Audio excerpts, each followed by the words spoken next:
Praise Lord and good evening. आप सबको फिर से बीइंग रिन्यूड के एक और एपिसोड में I want to welcome you all. और विश्वास करता हूँ कि हमने कल के एपिसोड से भी शिक्षा पाई होगी। ब्रेड फ्रॉम हेवन, या स्वर्ग से वो रोटी जो परमेश्वर ने अपने लोगों को खिलाई है। मैंने आपको बताया था कल कि आज मैं उसके दूसरे भाग में चलूंगा। दो बहुत खास चीज़ें हम कल सीख रहे थे। एक तो ये कि परमेश्वर कैसे स्वर्ग से हमें अपनी रोटी देता है, और दूसरी चीज़ वो हमसे चाहता है कि हम याद रखें कि उसने हमारे और आपके जीवन में क्या काम किए हैं। He wants us to remember everything that he has done in our lives। क्योंकि जब हम स्मरण रखते हैं खुदावन ने हमारे और आपके लिए क्या किया है, जब हम स्मरण रखते हैं खुदावन ने मेरे और आपके जीवन में क्या किया है गुजरे दिनों में, ये हमें हिम्मत देता है आगे आने वाले दिनों को फेस करने की। हम ईमान के साथ आगे वाले दिनों को फेस कर सकते हैं। हम अपनी मुश्किलातों में खड़े रह सकते हैं, बिना कुड़कुड़ाए, बिना चिड़चिड़ाए हम खुदावन के संग चल सकते हैं, क्योंकि उन समय में हम खुदावन पे भरोसा रख रहे होंगे। आज का वचन जो मैं आपके सामने बांटने जा रहा हूं वो निर्गमन 16:32 से है। निर्गमन 16 और उसकी 32वीं आयत से इस तरीके से लिखा है।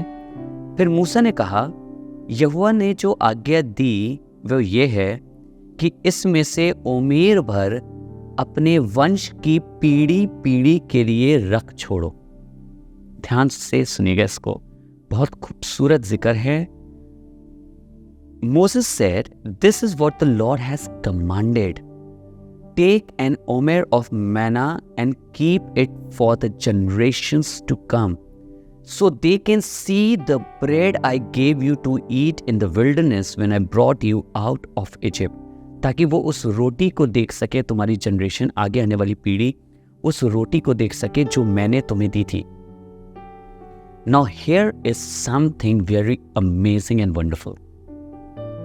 आपको याद है उसने कहा था कि जो मन्ना मैं तुम्हें दूंगा वो हर एक दिन के लिए बटोरा जाए और उसके बाद के लिए अगले दिन तक के लिए रखा ना जाए, क्योंकि वो खराब हो जाता था। फिर उसने कहा एक दिन को लिए बस तुम उसे रख पाओगे, और वो होगा जिस दिन सैबत डे होगा या सबत का दिन होगा, उस दिन वो रोटी चलेगी, ताकि तुम्हें बाहर जाके इकट्ठा करने की जरूरत ना हो। पर अब सुनिएगा, खुदावंद कह रहा है कि इस मन्ने का या इस मन्ना जो है इसका एक हिस्सा लेकर अपनी पीढ़ी से पीढ़ी तक के लिए रख दो। पीपल में आस्क, परमेश्वर आपने तो कहा था, या खुदाबाप आपने तो कहा था ये कल तक नहीं चलेगा। जब हमने देखा, हमने इसे रात भर रखा था, कल खाने की कोशिश करी थी तो ये खराब हो चुका था या इसमें कीड़े लग चुके थे, and we couldn't eat it. But now you are saying कि हम इसे रखें कि हमारी जनरेशंस भी इसे देख सकें। जब ये एक दिन नहीं चला तो ये जनरेशंस तक के लिए कैसे चलेगा? इसलिए चलेगा क्योंकि मैं खुदाबंद चाहता हूं ऐसा। A very important thing here to learn is when God wants to do something, nobody can stop him. जब खुदाबाप कुछ करना चाहता है उसे कोई नहीं रोक सकता। एक बहुत बड़ी शिक्षा की बात है यहाँ पे। अगर खुदाबाप आपके जीवन में कुछ करना चाह रहा है तो कोई उसे नहीं रोक सकता। पर खुदाबाप ने ऐसा किया क्यों, इसके विषय में सोचिए। उसने क्या कहा? उसने कहा इस मन्ने में का एक हिस्सा तुम रख लो ताकि तुम्हारी पीढ़ियां जाने कि मैंने तुम्हें जंगल में कौन सी रोटी खिलाई थी, तुम्हारी जनरेशंस जाने। So the reason God is allowing this manna to be sustained और to be preserved so that it can be a testimony for generations. चूंकि ये गवाही है, ये प्रिजर्व रहेगा। चूंकि ये एक टेस्टिमनी है, ये बना रहेगा। आपको बताना चाहता हूं खुदाबाप के हमारे और आपकी जिंदगी के लिए जो प्लान है वो ये नहीं है कि वो कुछ करे और हम उसे भूल जाएं और हम फिर व्याकुल हों, हम फिर उदास हों। पर खुदावन चाहता है उसके किए हुए कामों को मैं और आप सदा स्मरण रख सकें।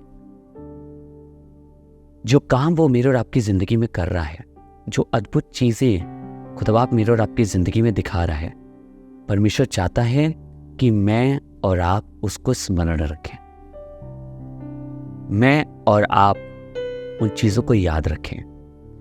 कितनी खूबसूरत बात है ना, जो मन्ना एक दिन नहीं चल रहा था, अब वो सालों साल चलेगा, पीढ़ियों से पीढ़ी तक चलेगा, because it has become a testimony. जब हमारी गवाहियाँ कहीं पर छूट जाती हैं, कहीं पर जो खुदा ने काम किया है, जब मैं उसे भूल जाता हूँ, जब उसे पीछे कहीं छोड़ देता हूँ, आपको मालूम है वो लंबे समय तक के लिए प्रिजर्व नहीं रहती है, सस्टेन नहीं होती है। But when I remember, but God wants me to remember कि उसने क्या किया है, वो उस पर बरकत देता है, वो उस पर आशीष देता है, ताकि पीढ़ियों से पीढ़ियों तक ये वाली बात स्मरण की जा सके। कितनी खूबसूरत बात है। उसके बाद लिखा है वर्स 33 एंड 34 भी आपके सामने पढ़ूंगा, 33वीं और 34वीं आयत, इसी बाब की, निर्गमन 16 की 33 और 34वीं आयत। लिखा है, तब मूसा ने हारून से कहा, एक पात्र लेकर उसमें ओमेर भर लेकर उसे यहोवा के आगे धर दे, कि वो तुम्हारी पीढ़ियों के लिए रखा रहे। कुछ चीज आपको दिखाना चाहता हूं।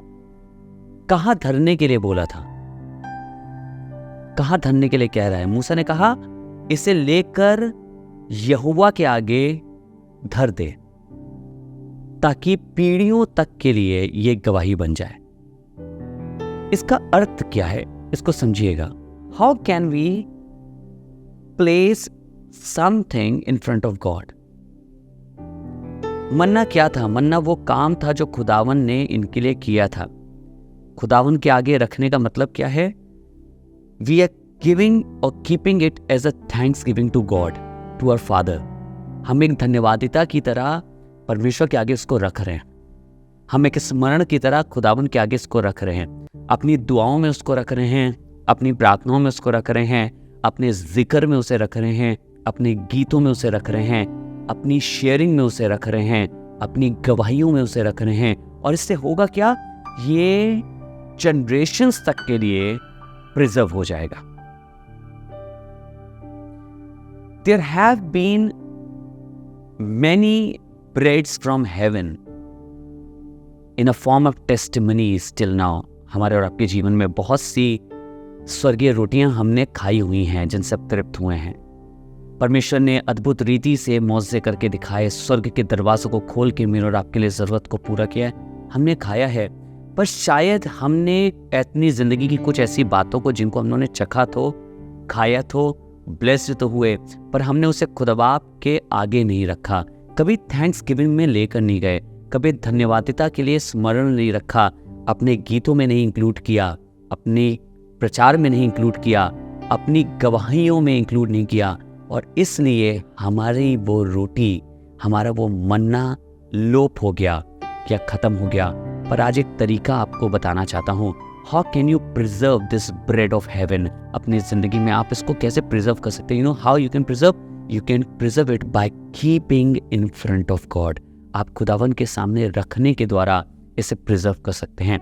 उसके सामने रखिए दुआओं में, जितनी बार दुआ करें, धन्यवाद पिता, तूने ये वाला काम मेरे लिए किया था। इसे प्रिजर्व रखिए या इसे परमेश्वर के आगे रखिए। अपने सुसमाचार में जब आप कहीं किसी के संग बात कर रहे हो तो उसे बताइए खुदावन ने मेरे लिए किया था। इसे प्रिजर्व रखिए गवाहियों में, जब आप कलीसियाओं में हो लोगों को बोलिए खुदावन ने मेरे लिए ये वाला काम किया है। इसे प्रिजर्व रखने का तरीका ये है कि हम इसे खुदावन के आगे रखें, and then it is going to sustain. ये लंबे दिनों के लिए, पीढ़ियों तक के लिए ये सस्टेन हो जाएगा। यूहन्ना उसका 6 बाब उसकी 48वीं आयत को मैं आपके सामने पढ़ने जा रहा हूँ और 51 आयत तक पढ़ूंगा। John chapter 6 verse 48 to 51। Now I am talking to you about the bread from heaven. How can I preserve it now for my generations. बहुत खूबसूरत तरीका है और बहुत खूबसूरत कलाम है, इसको ज़रूर सुनिएगा, अपनी बाइबल्स में मार्क कर लीजिएगा, इसको स्मरण रखिएगा। लिखा है, यूहन्ना 6:48 आयत से लिखा है, यीशु मसीह कहते हैं, जीवन की रोटी मैं हूं।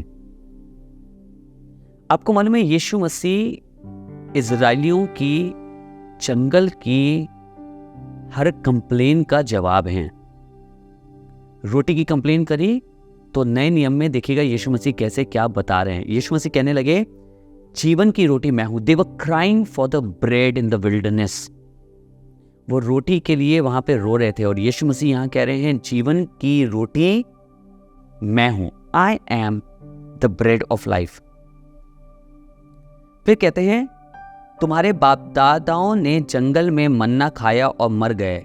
ये वह रोटी है जो स्वर्ग से उतरती है ताकि मनुष्य उसमें से खाए और ना मरे। क्या कहा उन्होंने क्या कहा? ये वो रोटी है। इसका मतलब अपने विषय में बता रहे थे, जो स्वर्ग से उतरती है और जिसे खाकर लोग ना मरे। खुदावंद यीशु मसीह मेरे और आपके लिए वो रोटी है, वो मन्ना है। और इस मन्ने को खा के जो यीशु मसीह है, मैं और आप मरेंगे नहीं, मैं और आप कभी खत्म नहीं होंगे। आगे कहने लगे, जीवन की रोटी जो स्वर्ग से उतरी है मैं हूं। यदि कोई इस रोटी में से खाए तो सर्वदा जीवित रहेगा, और जो रोटी मैं जगत के जीवन के लिए दूंगा वो मेरा मांस है। नाउ रिमेंबर, यीशु मसीह ने कहा वो मेरा मांस है। लेटर ऑन उसने मांस को अपने आप से कंपेयर करके ये बताया क्या है। यीशु मसीह का वचन, यीशु मसीह आप, जो वो कुर्बान हुआ मेरे और आपके लिए। लास्ट सपर में जब उसने रोटी तोड़ी तो उसने कहा, ये मेरी देह है जो तुम्हारे गुनाहों के लिए तोड़ी जाती है। How can I sustain life for my generations? मैं कैसे जिंदगी अपने लिए और अपनी जनरेशंस के लिए सस्टेन कर सकता हूं या बढ़ा सकता हूं? By keeping Jesus in my life. यीशु को अपने जीवन में रखकर। ये रोटी को लेने के बाद फिर मुझे बड़बड़ाना नहीं पड़ेगा। इस रोटी को लेने के बाद फिर मुझे कुड़कुड़ाना नहीं पड़ेगा। मैं फिर किसी मूसा के पास जाके या फिर किसी हारून के पास जाके उल्टी सीधे बातें नहीं कहूंगा। रीजन ये है, because this bread will give me life and this bread will sustain me. ये रोटी मुझे जीवन देगी और मुझे सस्टेन्ड रखेगी। आपको बताना चाहता हूं खुदा के लोगों, अपने लिए और आपकी शिक्षा के लिए, कि इस रोटी को मुझे और आपको अपने जीवन में अपनाना है। I am not just talking about मैना नाउ। मैं सिर्फ मन्ना की बात नहीं कर रहा हूं जो पुराने नियम में था। आज मेरे जीवन की रोटी प्रभु यीशु मसीह है। अगर ये मेरे जीवन में रहेगी और अगर मैं इसमें रहूंगा तो खुदा बाप मेरी जिंदगी को बढ़ाएगा और ऐसी गवाही रखेगा जो ना केवल मुझ तक लेकिन मेरी जनरेशंस तक बनी रहेगी। आइए दुआ करें। पिता परमेश्वर, हम धन्यवाद करते हैं कि तूने स्वर्ग से हमारे लिए रोटी भेजी है और उस रोटी का नाम यीशु मसीह है। धन्यवाद, इस रोटी को खाने के बाद बड़बड़ाना नहीं पड़ता। इस रोटी को खाने के बाद कुड़कुड़ाना नहीं पड़ता। इस रोटी को खाने के बाद हम व्याकुल नहीं होते हैं, क्योंकि ये रोटी ना केवल हमारे लिए लेकिन हमारी जनरेशंस तक के लिए गवाही बन जाती है। प्रभु धन्यवाद, तूने हमें यीशु मसीह दिया है। चाहते हैं प्रभु आज हम इस रोटी में से खाने वाले हो सके, ताकि हमारे जीवन तुझ में सुरक्षित रहने वाले हो सके। प्रभु यीशु के नाम से मांगते हैं, आमीन। Thank you so much for join करने के लिए आपका धन्यवाद। खुदा बाप आपको बरकत दे। हम फिर मिलेंगे कल खुदावन के एक और वचन के साथ। God bless you all.